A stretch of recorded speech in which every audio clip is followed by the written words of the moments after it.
የፕሬዝዳንት ቮሎዲሚር ዜሌንስኪ አማካሪ ዩክሬን ምርጫ ማድረግ አትችልም ሲሉ ተናገሩ። አማካሪው ሚካኤል ፖዶሊያክ ዩክሬን ከምርጫ ይልቅ ወታደራዊ አቅሟን መገንባት ላይ ማተኮር እንዳለባትም ነው ያሳሰቡት። የቀድሞው የዩክሬን ወታደራዊ አዛዥ ዜሌንስኪ ምርጫ ቢያደርጉ ይሸነፋሉ ማለታቸውም ተሰምቷል። ዩክሬን በፈረንጆቹ 2026 2 ሚሊዮን ሕዝብ የሚሳተፍበት የክተት አዋጅ ልታውጅ እንደሆነ ደርሰንበታል ሲሉ የሞስኮ የደህንነት ኃይሎች አስታወቁ። ይህም የጦርነቱን መክበድ ጠቋሚ ነውም አስብሏል። የሩሲያና ዩክሬን ጦርነት ወደ 4ኛ ዓመቱ ተቃርቧል። ሩሲያ ለዚህ ጦርነት በየቀኑ $500 ሚሊዮን ታወጣለች። የሰው ልጆች ሕይወትም ተመሰቃቅሏል። አዲስ የፖለቲካ አሰላለፍም ተፈጥሯል። ዶናልድ ትራምፕ 24 ሰዓት ይበቃኛል ያሉት ጦርነት በባለ 28ቱ የሰላም እቅድ እቋጨዋለሁ ቢሉም ዜሌንስኪም ባለ 20 ነጥብ የሰላም እቅድ ቢያቀርቡም ኔቶ ወደ ምስራቅ ተጠግቶ ሩሲያን ፋለማለሁ ብሎ ቢያቅድም የፈቃደኞች ጥምረት ኬብን ብንረሳት ሞት ይርሳን ቢሉም የብራሰልስ ፖለቲከኞች የሩሲያን ገንዘብ ለዩክሬን መስጠት አለብን ቢሉም ዜሌንስኪም ዩክሬን አስቸጋሪ ሰዓት ላይ ወድቃለች ቢሉም የሩሲያ ወታደራዊ ባለስልጣናት ጦርነቱን በሁለት ሳምንት እንጨርሰዋለን ብለው የነበረ ቢሆንም የሩሲያና ዩክሬን ጦርነት እየተወሳሰበ ቀጥሏል። የምዕራብና ምስራቁ ዩክሬን በሩሲያ እጅ ለመውደቅም የቀረው ጥቂት ነው ተብሏል። የለንደን ፖለቲከኞች፣ የበርሊን ባለስልጣናት፣ የፓሪስና ብራሰልስ ብሎም የዋሽንግተን መሪዎች እጃቸውን ቢያስገቡም የሩሲያና ዩክሬን ጦርነት ተወሳስቦ ቀጥሏል። ከሰሞኑ ሁለቱ ሀገራት ከባድ መጠቃቃት ውስጥ መግባታቸው በተጀመረው የሰላም ጥረት ላይ አሉታዊ ገጽታ እንዲፈጠርም አድርጓል። የስልጣን ጊዜያቸው ባለፈው ግንቦት 2024 የተጠናቀቀው ዜሌንስኪ በቅርቡ ምርጫ ለማድረግ ፍላጎት እንዳላቸው ጠቆም አድርገው የነበረ ቢሆንም አገሪቱ የምርጫ ቁመና የላትም፣ የበጀት ጉድለትም አጋጥሟታል። እናም ምርጫ በዩክሬን መሬት የማይታሰብ ነው ሲሉ ሚካኤል ፖዶሊያክ መናገራቸው የዩክሬን ፖለቲካ መወሳሰቡን ያሳያል ይላሉ ተንታኞች። ሞስኮ በተደጋጋሚ ዜሌንስኪ የዩክሬን ህጋዊ መሪ አይደሉም፣ በቅርቡ ምርጫ ማድረግ አለባቸው፣ ይህም የሩሲያና ዩክሬን ጦርነትን ለማስቆም እንደ ግባት ይሆናል ሲሉ መናገራቸው የሚዘነጋ አይደለም። አሁን ህጋዊ ስልጣኑ የዩክሬን ፓርላማ ነው። ዜሌንስኪ ዩክሬንን መወከል አቅም የላቸውም ሲሉ የክሬምሊን ባለስልጣናት መናገራቸው የዜሌንስኪን ህጋዊነት ጥያቄ ውስጥ ከቶት ሰንብቷል። ሞስኮ ለሰላም ስምምነቱ አለመሳካት ዜሌንስኪ እንቅፋት ናቸው ስትል ትከሳለች።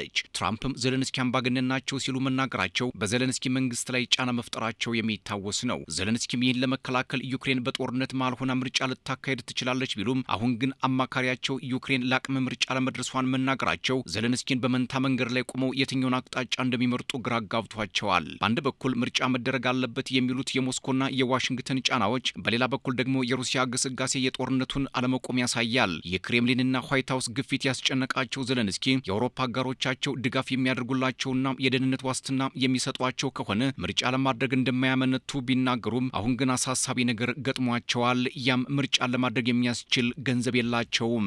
በከፍተኛ ሙስና የሚታመሰው የዩክሬን ፖለቲካ በብድርና እርዳታም ቢሆን መቆም የተሳነው ሆኗል ሲሉ ተንታኞች ይናገራሉ። የደህንነት ዋስትና ካገኘን ምርጫ ለማድረግ ጥረት እናደርጋለን ቢሉም የገንዘብ እጥረትና የፖለቲካው መስመር መሳት ዜሌንስኪን ቅርቃር ውስጥ ከቷቸዋል። የዜሌንስኪ አማካሪ ሚካኤል ፖዶሊያክ አሁን ላይ ከባድ መሰናክል ገጥሞናል፣ ያም የገንዘብ አቅም ነው። አሁን ቅድሚያ የምንሰጠው ወታደራዊ ኃይላችንና ህዝባችንን በአንድ ላይ ማሰለፍና የዩክሬንን ህልውና መጠበቅ ነው ሲሉ መናገራቸው ከዚህ በፊት ዜሌንስኪ በጦርነት መሃል ሆነን ምርጫ እናደርጋለን ካሉት ጋር የሚጋጭ ነው ማስብሏል። ሌላው ዋሽንግተንና ሞስኮ ዜሌንስኪ ምርጫ ማድረግ አለባቸው እያሉ እየወተወቱ ባሉበት ሰዓት የዜሌንስኪ ፍላጎት ወደ የትኛው ሊያጋድል እንደሚችል ግልጽ አይደለም ሲሉ ፖለቲከኞች ይገልጻሉ።